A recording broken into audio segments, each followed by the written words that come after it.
Number 23 શું આપેલું છે? એક અનંત લંબાઈનો રેખીય વિદ્યુતભાર 2 સેન્ટીમીટર અંતરે, અનંત લંબાઈનો રેખીય વિદ્યુતભાર કેવો છે? ઇન્ફાઇનાઇટ લંબાઈનો રેખીય વિદ્યુતભાર ત્યાંથી 2 સેન્ટીમીટર દૂર અંતરે કેટલું આપેલું છે? 2 સેન્ટીમીટર દૂર અંતરે વિદ્યુત ક્ષેત્ર 9 ગુણ્યા 10⁴ 9 ગુણ્યા 10⁴ ન્યૂટન. આર બરાબર 2 સેન્ટીમીટર એને મીટરમાં ફેરવી દે 0.02 મીટર. તો રેખીય વિદ્યુતભાર ઘનતા, રેખીય વિદ્યુતભાર ઘનતા કોને કહેવાય? લેમડા.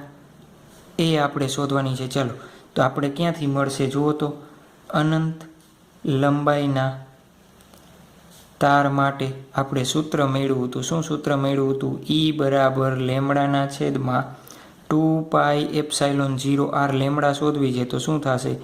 E cross 2πε0r. ની કિંમત 9 × 10⁴ 2 × π × ε0 એટલે 8.85 × 10⁻12 r એટલે 0.02.